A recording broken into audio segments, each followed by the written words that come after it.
Classes in session. Hey everybody, and welcome to Unlearn 16 Classes in Session. Guys, right now it's the Tuesday after Christmas. How's everybody feeling? Deep breaths. It's all over. We can move past and on. I hope you got all the things you wanted. If you celebrated Hanukkah, I hope that went smoothly. If you celebrated anything else, I hope you just enjoy the 2 weeks off and have a good time. But today, I'm not talking about Christmas anymore. Today, we're jumping into a political discussion that has sort of taken over a lot of mainstream news media. It started with the Vulture out of New York, and they're talking about Nepo babies. I know it sounds very, very weird. When I heard it, I'm like, what? Why is this all over my Twitter, it's just everywhere. So I had to go look it up. And I looked it up, and here's what it means, folks. Nepo babies is talking about nepotism.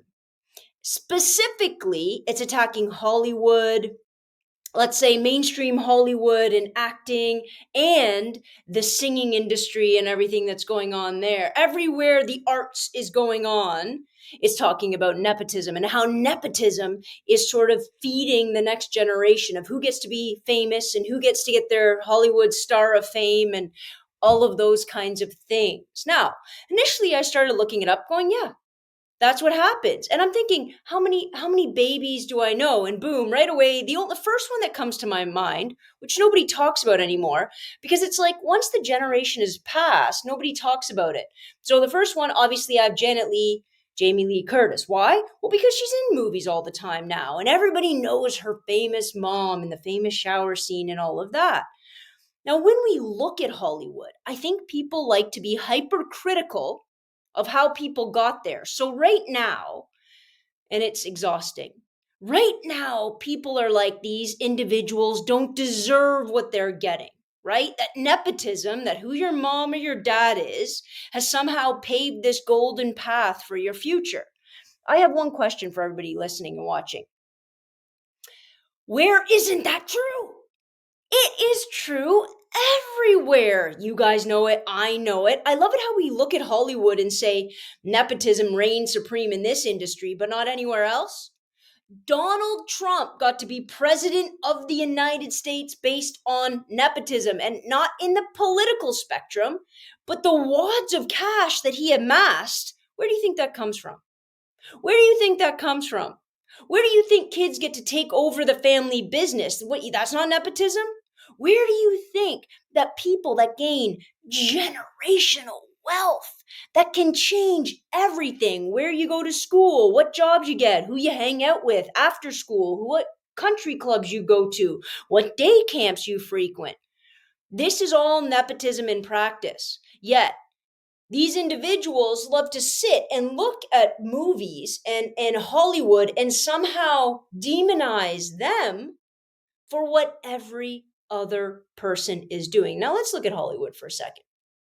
All right, so we're going to say that Colin Hanks gets a shot because his dad is Tom Hanks. Okay, listen, I don't think anybody's disagreeing that a door might get opened. By the way, there's two things that go with a big Hollywood name, and I'm not too sure which one's more important. Your name and your money.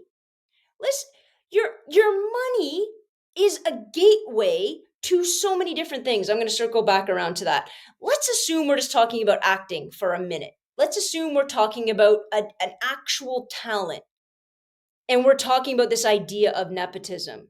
Number one, how it might open the door. Let's assume it opens the door. Let's assume it gets you in the door. It lets you audition, maybe even your name alone, which by the way, I don't think happens. Maybe your name alone gets you a role. Guess what you have to do now? You have to prove yourself in order to get the next role, the bigger whatever. And how do you prove yourself? Well, it's quite easy. People have to pay money to see you. So if people are going to pay money to see you, then they're going to say, I'm using Colin Hanks right now only because, his name came to mind first. But people are going to pay to see you. And that is proven time and time again. How in the hell is that nepotism? How is that nepotism? Because the bottom line of anything, and again, I'll move outside of Hollywood eventually, is what? A really amazing artistic endeavor? Well, that's what some people might want to put on. That's what true artists want to put on. But let's be honest. What do the studios want? Well, they want to make money. And if the project can't make money, they're not banking it. And if they're not banking it, it's not getting made. If you have an endless stream of money and you can do your own production, cool, have at that, right? Then you can do whatever it is you want to do. But let's be honest, the driving force is who's going to pay tickets to sit in this seat. And if Colin Hanks' son is going to drive tickets, cool, then they're all in. But the minute he doesn't, do you think his name means anything? Do we not also think that this notion of artistic nepotism carries with it a weight that most people, like myself, don't get? Like, if your parent is a super famous actress or actor or singer, songwriter, producer, do you not come into that thinking this I have some burden, I have some pressure here to deliver, because if I don't deliver genius, or if the people don't respond to me the way they responded to my mom, my dad, my cousin, my whatever, am I getting another shot at this? Is the expectation even that much higher when it comes to that kind of nepotism that we're assuming to be nepotism? Also, just throwing this out here, can we not also assume that a lot of the artistic talent, that a lot of talent in general, whether it's intellectual talent driven to science and math, a musical talent, being able to play the piano or produce music, or an acting talent, these beautiful artistic talents, do we think they're not genetic at all? And let's assume for a minute, fine, they're not genetic. There's no genetic markers whatsoever. Do we not think that possibly, maybe, potentially, that a kid growing up with an amazing actor or actress in their family doesn't give them insight into that? Doesn't give them the practice? Doesn't give them the shape of what that might look like? And maybe that's what's giving them a heads up, or a leg up, let's say, not just their, incredibly famous name, which, by the way, there's a lot of young actors and actresses who refuse to use those famous names because they don't want those doors open because of that. Do we think they just hate nepotism? They're like, I don't want to get the job. No, no, no, no, no. They want to do it on their own because they want the talent and they want what they're doing not to be curtailed or limited or fashioned. A lot of actresses and actors know, and I'm assuming singers, know that who they are and who they've been represented as, what their art has been seen to, can sometimes not be a benefit. Could it also be a hindrance? Could the typecasting of their parent funnel down and actually be typecasting that is now put upon their kid? Could the mistakes, as we all know in the last 20 years, could the mistakes in public media and the way that people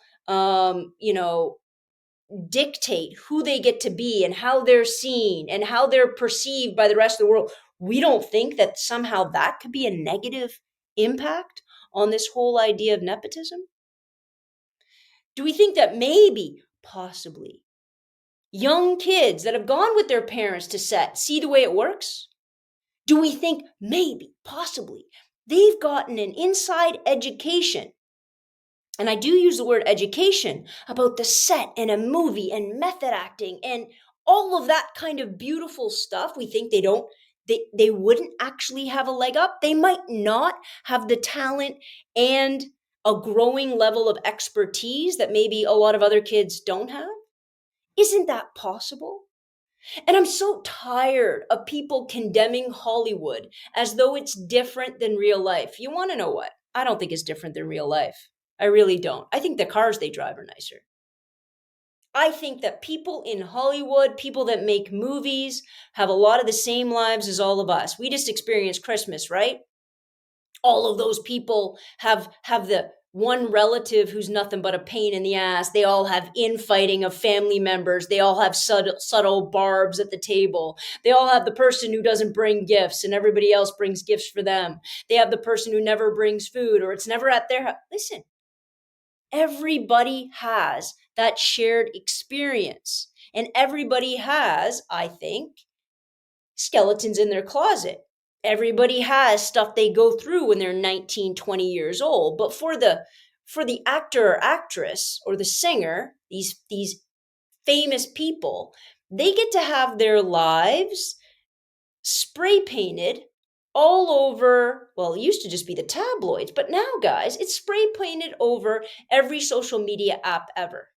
They can't go anywhere without somebody videotaping them and putting it somewhere that they never wanted it to be in the first place. And now their art doesn't just get to be about their art, or their talent doesn't just get to be their talent. It gets to be how they then deal with all of this kind of personal notoriety that they didn't sign on for.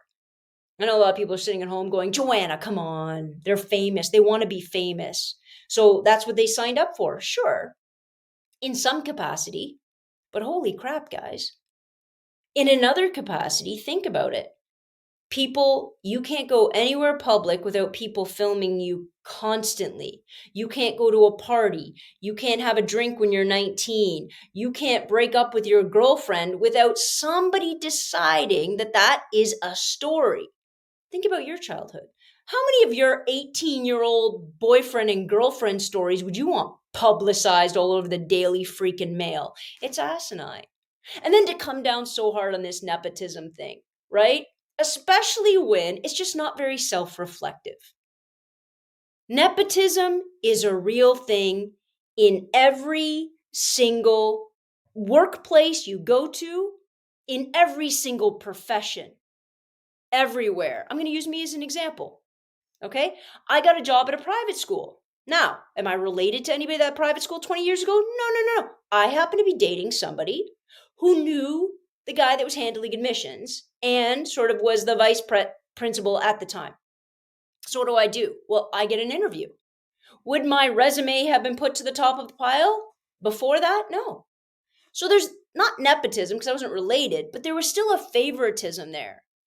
Who you know matters. I tell my kids this all the time. Education matters. Absolutely, it does. Please go get as many degrees you possibly can, but get to know people, right? That's why they talk so much about networking, getting to know people, befriending people. And family is the ultimate networking situation. Do you really think that business owners, multi-billion-dollar business owners, don't want to pass that down to their kids? Have we all just assumed that their kids are the best for the job? That's ridiculous. Is that not slightly ridiculous? But it happens in the business world all the time. We've made movie after movie after movie of the idiot son that should never take over the business, and the really smart people all over there are the ones doing the actual work, and the son gets to take over the business. Now, do I think that's as much of a play, let's say, as when we talk about Hollywood? Yeah, I do. I think it is, because I think two things can be true. I think people lacking in talent, people lacking in work ethic, people lacking in drive fall ass over tea kettle into success. Yeah, they can, but I think the opposite is also true. I think if I grew up with my mom or my dad running a family business and I grew up in that family business, I would have an inside window, a vantage point. I would have been brought up and bred understanding what goes into it, how it goes into it. Why would I not make potentially a better worker? Maybe I would. And that same thing applies to Hollywood. Actually, I feel like it might even apply a little bit more. Right? Because this notion that you're just born with this God-given talent, nothing else matters. Well, no, it's a lot of freaking hard work. Any of those jobs are. But I think the rest of the public likes to get really sort of on their high horse, right? About movie stars making $30 million a picture, which by the way, I think that might be a low number nowadays. Movie stars making like $30 million a picture. And we're just really upset there's not some definitive way to gauge actual talent? I'm sorry, do we think we are gauging talent before nepotism? How many people, show of hands, please, you could do it in the comments, think that this country, Canada, I'm in Canada, the United States, is a true meritocracy? Because I see this all the time, right, in politics. Heaven, don't even start me on the nepotism in politics, for the love of all that's holy. But a meritocracy means the best shall rise to the top. Are you joking me? Are you joking me? We we're not even close to that, and we sure as hell weren't built upon that. Let's go over it for a second. We're a nation, Canada, and I'll say the United States, right? North America is a culture that was built on what? Discrimination, slavery, the persecution and oppression of Indigenous people, the blatant sexist and controlling and legalized sort of underpinnings of how women have been controlled. Do we think in this society we have a meritocracy? You had women and African Americans being kept out of school for generations. We are we joking ourselves? Do we really think there's no discrimination going on in hiring boards? What do you think affirmative action was all about? It was to diversify the top ranks so they stopped picking people that look and sounded just like themselves. I realize that's not family, although they would hire family in a minute, let's be honest. Because if you could hire a family, guess what? So would you. So would I. Well, maybe not all family, but a lot of family, right? We all would. But this idea of meritocracy is actually ridiculous. Two people come to me with resumes saying they both graduated university and they want to be a teacher, and I'm doing the hiring for Metro. And I look at them and then what do I care about? That they got an 82 or an 87 in classroom management? Are you kidding me? So now what do I have to do? Oh, and let's assume they've even worked somewhere else. So I got glowing letters of reference from other people that I've never met, nor do I trust their perspective. How do I judge? I'll tell you how I judge. I sit down and I have interviews with both of them. Want to know what the driving force of those interviews are? I'll tell you right now, and this is on me. Do I connect with that person? Do I get that person? Do I understand what that person is? Do I think they're going to fit the culture of the school, which, by the way, is code for my stereotypes, my prejudice, my whatever ideas I have in my head that I haven't really put on the table yet? Those ideas are who I'm going to be drawn to and who I'm going to hire. That's why I say all the time, I should never do the hiring. One person should never be in charge for all the hiring because you're not smart enough to do it. You're not smart enough to think around all your prejudicial points. When people talk about things like affirmative action, they constantly do this, like somebody who never even graduated high school versus 3 degrees, and we're giving it to this person because they happen to be a woman. That's not the way it works. It's never been the way it worked.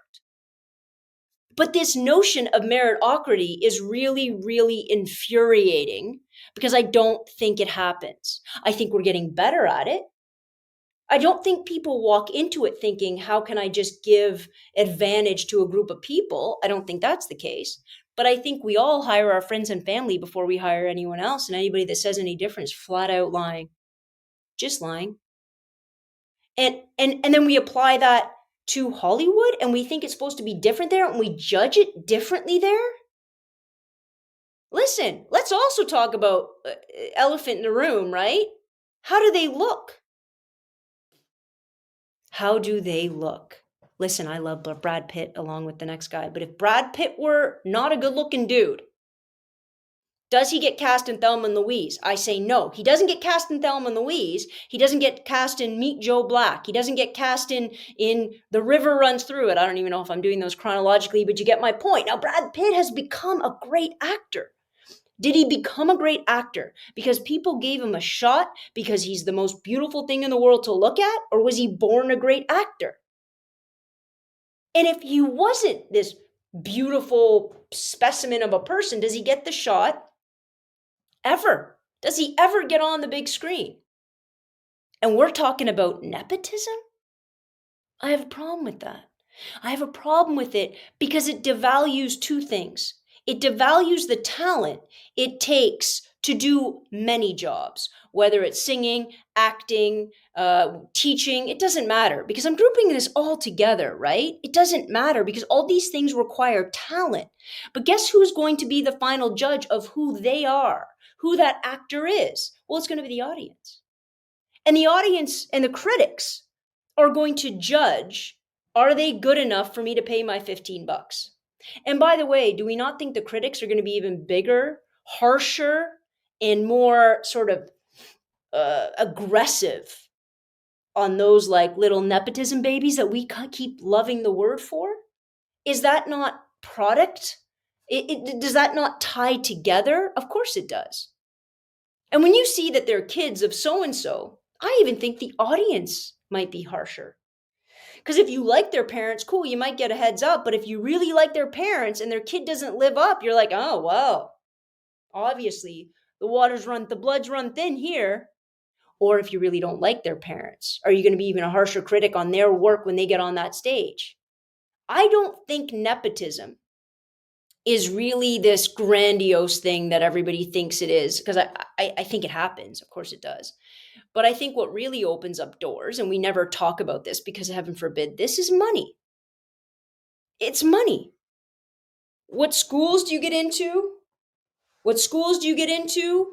Who do you get to hang out with?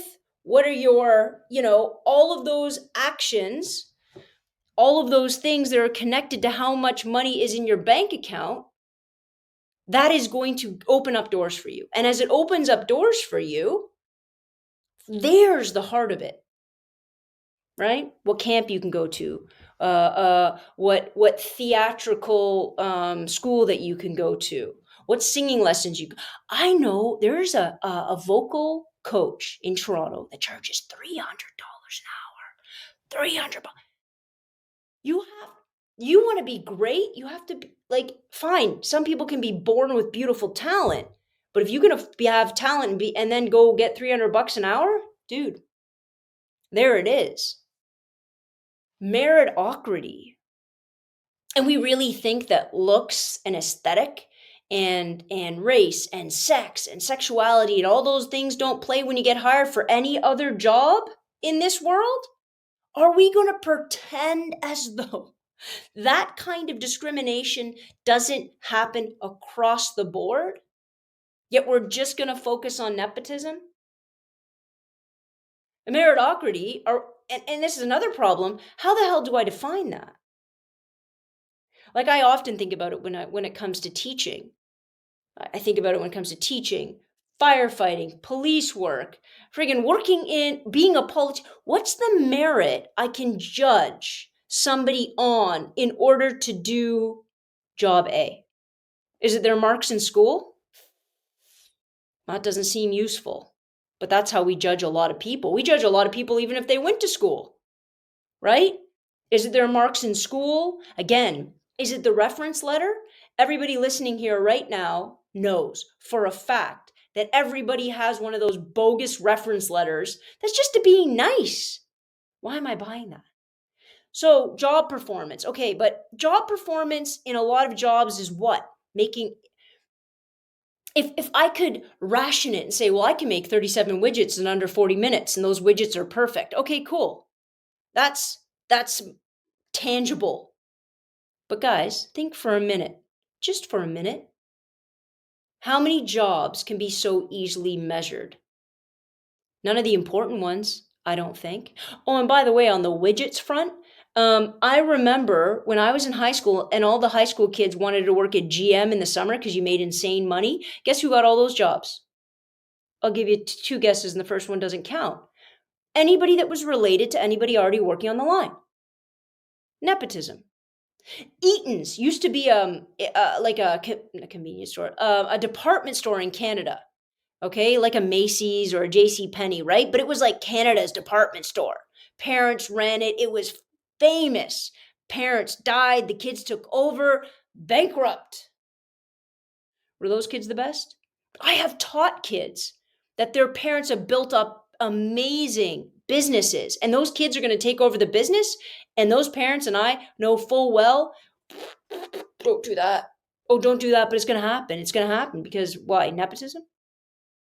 Where's the meritocracy? Where's that coming from? So I look at this thing and how we love to come down on Hollywood like it's this horrible, horrible place, when in actuality, I think it's just humanity on TV. Honestly, honest to God.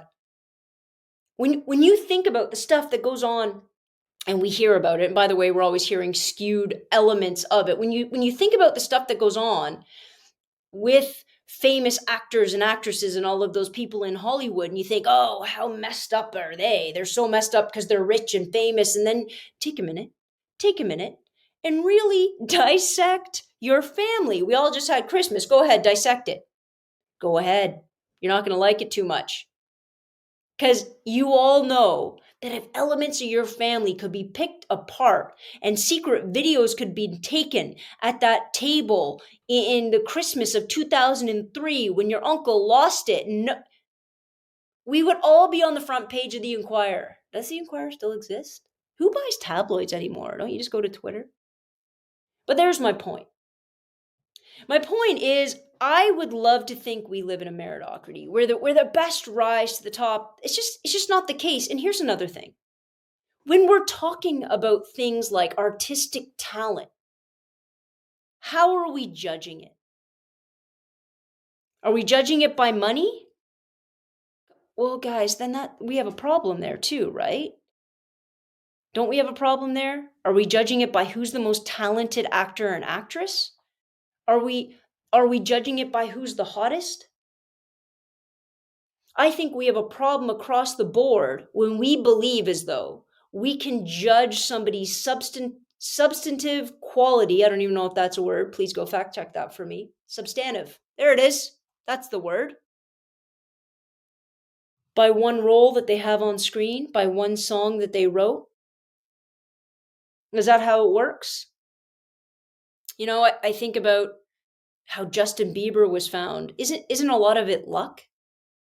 I'm not taking and to diminish that, you take away their talent too, right?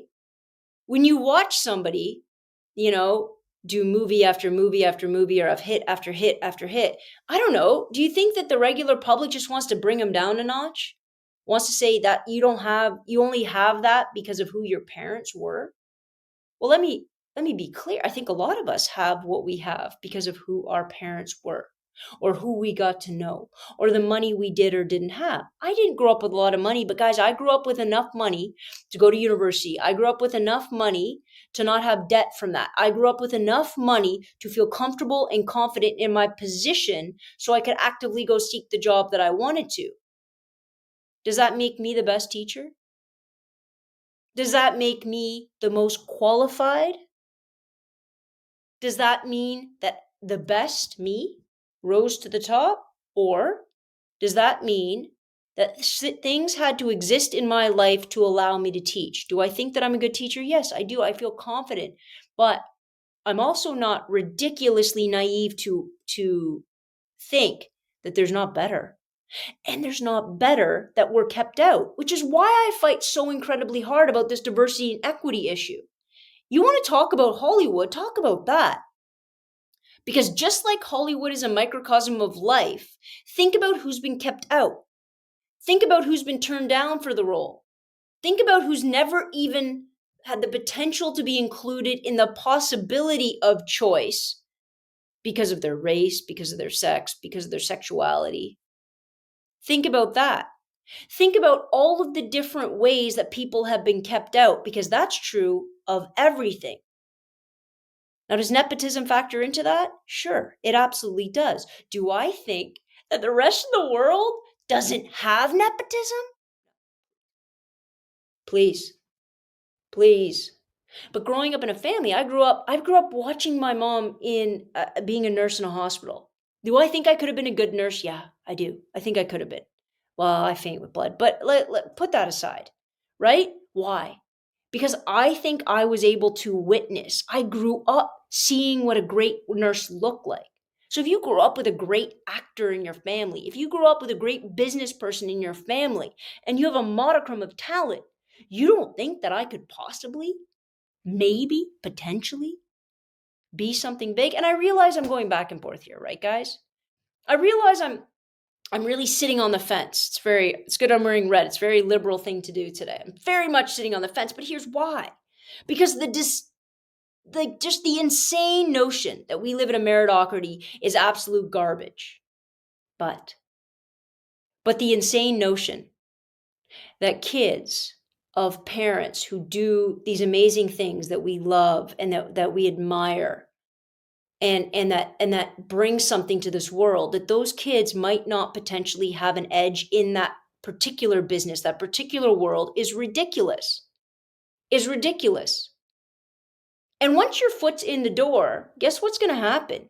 You're going to make it or break it. You're going to become a great nurse, a great actress, a great producer, a great whatever, or not. Or not. Because if you don't have that talent, and probably more importantly, because I do believe that a big portion of who we are is the talent we have for it, and then it is work ethic. How hard are you willing to work?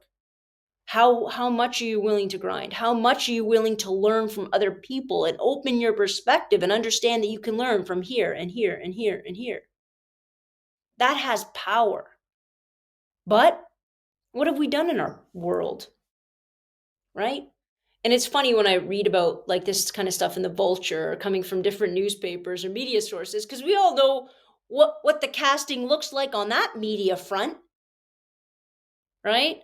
Up in Canada, we just had this amazing Lisa, was it La Femme, who got apparently too old to be an anchor. Yet she was this superstar of an anchor. Now the guy that fired her got fired, but guess what? I mean, it still is what it is. Is that a meritocracy, or is that about money? And is it okay if it's about money, if it's not your son or daughter? All of that gets convoluted, right? You want to really start looking at, are we a meritocracy? Are the best rising to the top? Are the best getting chances? You need to do two things. I'm going to sound very Canadian when I say this. You need to fully fund and make education absolutely free so that every genius has the best possible options to utilizing that to get ahead, right? Absolutely. And you have to diversify everybody doing the casting, the hiring, right? You can keep hiring the same people you've always hired, but you're not in any way going to diversify that. If you're not going to diversify that, and if we're not going to force that diversification, you, as would I, always be drawn to the people that speak in your language. And I don't mean that literally. I mean that culturally, socioeconomically. I mean that in a how I was raised, how I speak, how somebody speaks back to me. If I can connect with them, I'm going to be more inclined to hire them. That doesn't make them the best possible person for the job. And that is not a meritocracy. That is not hiring on the basis of merit. That is hiring on the basis of how I feel. Diversify that hiring commission, that hiring board, that whatever. We'll get closer to it. We'll get closer to it. But let's stop right now pointing to Hollywood as though all of that stuff, all of that hiring, all of that giving a chance, all of that promotion doesn't happen in every single industry. I would say in a unionized profession, it obviously happens the least. But you still got to get hired. You still got to get in the first place. I think talking about what a real meritocracy is an incredibly important aspect of building a healthy, amazing society. Absolutely. But make no mistake, deciding on and coming up with a list of what merit actually is difficult, is excruciatingly painful, and within the world of the artistic community, how? Don't you want a visionary? Don't you want somebody who does it different? Don't you want somebody who's inspiring? Don't you want somebody who's going to push you to the next level? How can I, if I'm not at the next level, guess at who's going to be there? Do you see the problem? Art isn't like anything else. It's the same reason that most artists, and we're talking about visual artists, aren't really appreciated till they're not even here anymore. Because they were thinking 10, 20 years in the future. That's just where their brain was. The same is true for a lot of actors and actresses and musicians. They're ahead of the game. They're ahead of the culture. They are making culture. So guess what? Those shows that got canceled in 1 or 2 seasons, we look back and go, wow, that was genius. It was genius ahead of its time. How do we judge that merit? How do we judge their potential? And how dare we either give or diminish who somebody is and what they're going to bring to this world on the basis of their last name. How dare we? And on that note, I want you guys to think about meritocracy. I want you to throw all the comments in the comment section you possibly can, because I want to have more parts to this particular podcast. I think discussing what merit truly looks like, how we're supposed to build that, how we can possibly, because be selfish about it. You want the best and the best to rise to the top. Why? Because they're the ones that are going to change the world. So let's get out of their way. Let's stop pre-packaging people and limiting them or giving them boosts on the basis of something that's not actually tangible. Because if we get out of their way, the world gets better tomorrow. But if we stand in their way, guess what? We're going to limit who we are, how we grow, and the potentiality of what we can see in the world to come. So put your comments below, all of your questions, any condemnation you have of what I've just said, and I want it to be a series, because I honestly believe people sit at home, watch a movie, and judge on the basis of a kid's last name, when in actuality, we should be talking about a bigger picture of society and understanding the multi-level, multifaceted things that go into what makes somebody great at what they do. Don't diminish and don't grant on the basis of a name or how much is in your wallet or what suit you wore to that interview. It's a very dangerous place to be, and let's not deny that our culture has been built on that. Have we built a great society? Yes, I love living in Canada. How better do you think it could have been had we not gotten in people's way? How great could we have been? How amazing, how much further could we have progressed? Right?